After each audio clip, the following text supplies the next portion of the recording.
On July 9, 2012, a Cat 324D track excavator gradually eased its way into the water of the Raritan stretch of the South Branch of the Raritan River in Hunterdon County, New Jersey. The event marked the end of more than 5 years of effort by numerous groups and individuals involved in the planning, funding, and permitting needed to begin restoration work on the 7/10 of a mile stretch. Prior to that morning, to the casual observer, this section of the South Branch looked as it always had, quietly flowing along, its surface as calm as mirrored glass, punctuated only occasionally by small riffles and shallow pools. This normal state, however, is exactly what concerned those who know how the river is really supposed to look and function.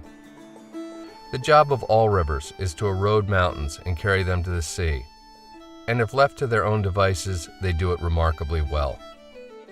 But human intervention, like damming, channeling, and changing the river's course, impede their ability to do this and almost always result in a cascade of problems. In this particular reach of the South Branch, we had a historic dam built out of stone just above the upper bridge. And that actually changed the stream morphology over the last couple of hundred years through this reach. What was happening is the stream started to become more shallow, and we lost our thaw egg, or our deeper part of the channel, and in time it became shallower and shallower, and it actually became wider. Then what happens is the river loses its ability to transport sediment in lower flows, sort of like today's lower flows. Any river is going to, be able to transport sediment during a flood situation. The river's raging, it's brown. But today, in this kind of flow, if you have sediment accumulating in your channel, it starts to cover up the insect habitat. Over decades, it covers the riffles, it covers the pools, and the boulders that you see now in the channel, they all get buried over time, and the channel just keeps getting wider. We call it a simplified channel. It just lacks good habitat. This is where the restoration work comes in. In simplest terms, it's like giving the river a good hard push to get it back on track and behaving like it should. Then let it do the lion's share of the work. It all started with the delivery of 200 limestone and granite boulders from a local development site. It's important to note these boulders were the only material added to the river during the entire restoration effort, and no material was removed from it. It was only moved around within it. Although once placed in the river, the boulders act as subsurface structure, their primary role is to act as anchors for even larger structures. The most visible of these structures are several U-shaped weirs placed at various locations along the stretch. Building a weir consists of laying out the boulders in an upstream pointing U. This is most often done at the head of an already existing pool or deeper spot in the river's channel. Once the rough layout is complete, individual holes are dug and each boulder is dropped into place. The boulders are then seated with a little muscle from the excavator.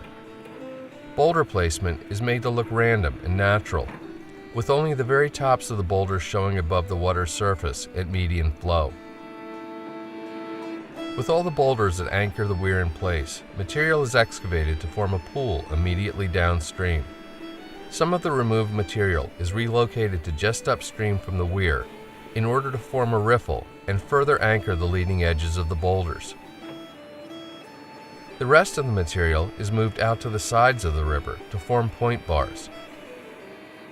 Once a nice deep pool has been excavated, the machine operator begins to tail out the pool. Think of it as forming the shallow end, and then this shallow end tapers into the river's main channel. 6 of these riffle, weir, pool, and tail-out complexes of varying sizes were formed during the restoration process.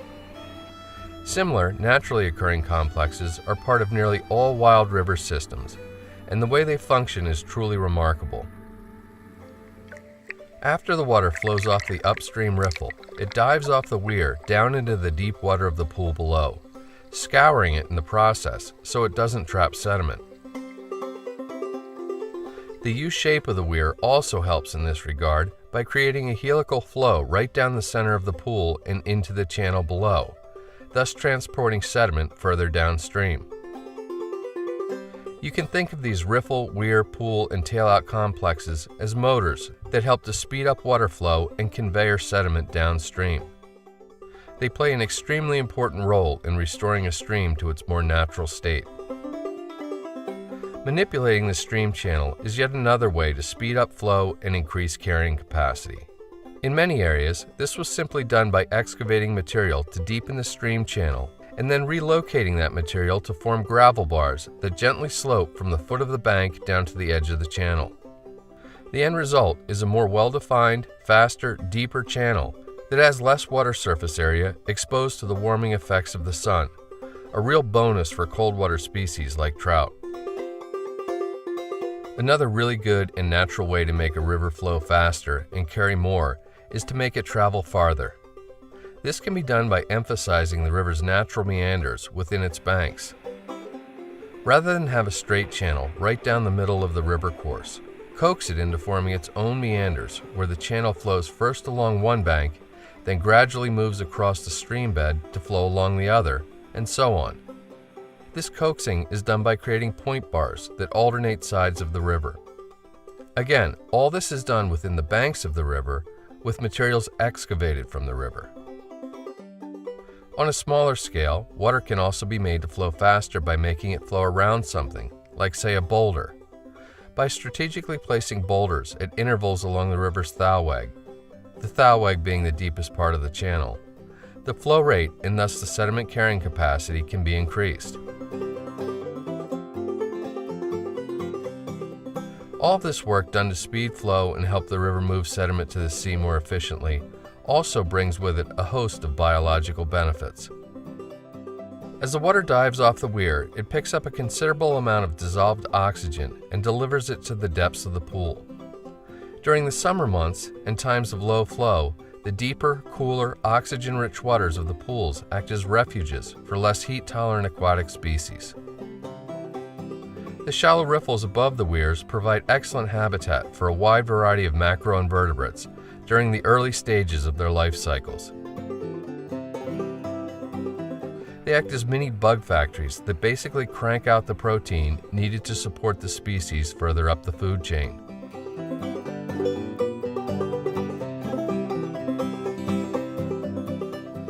Every effort was made during the restoration process not to damage streamside vegetation, as it provides habitat for many insect species and affords much-needed cover for nearly everything that swims, including juvenile stream-bred trout.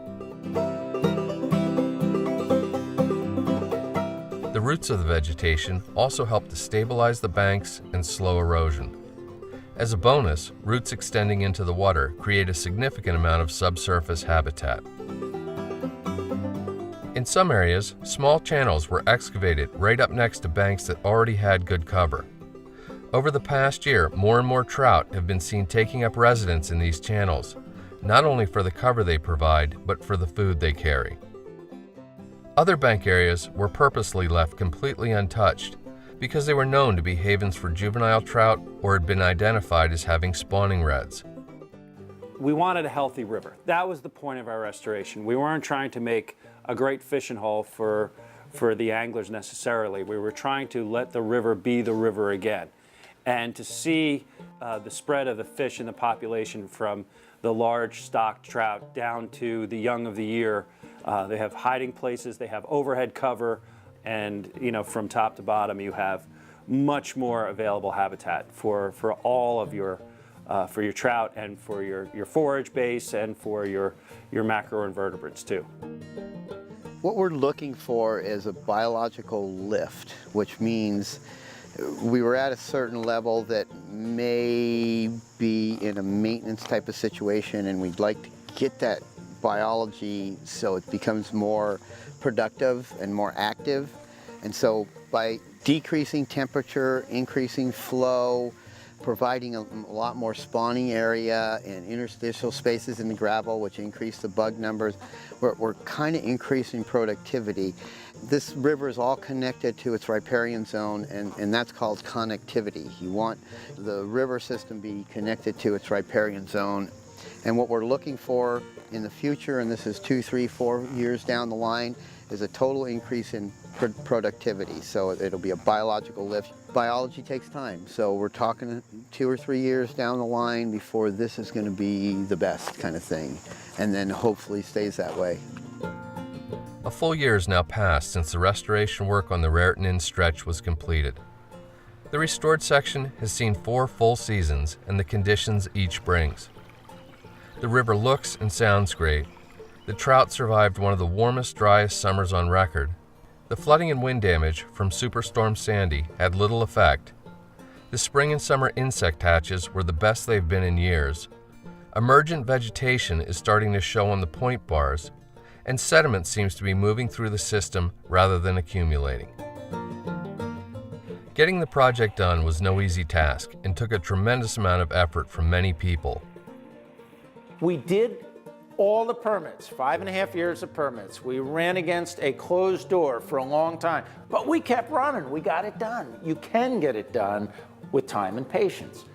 Collaboration. We use resources of the Watershed Association, experts in stream configuration, advocates for fishing, Trout Unlimited, all good resources.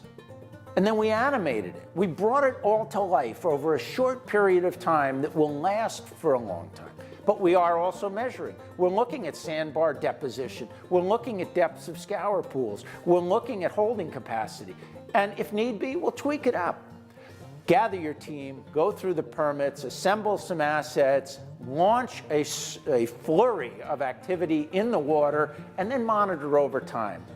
It's easier to do right now, given the funding mechanisms, et cetera, on private land. But I would love to see it done on county and municipal land because I just think the public, when they see this, is going to really enjoy it, and we could have a river that we can use for the 21st century. As people did in the past, they dammed the river and they channeled the river because that's what they needed at the time. What we need for the 21st century is a natural, free-flowing river. And these restorations do wonderful work, to reach that goal.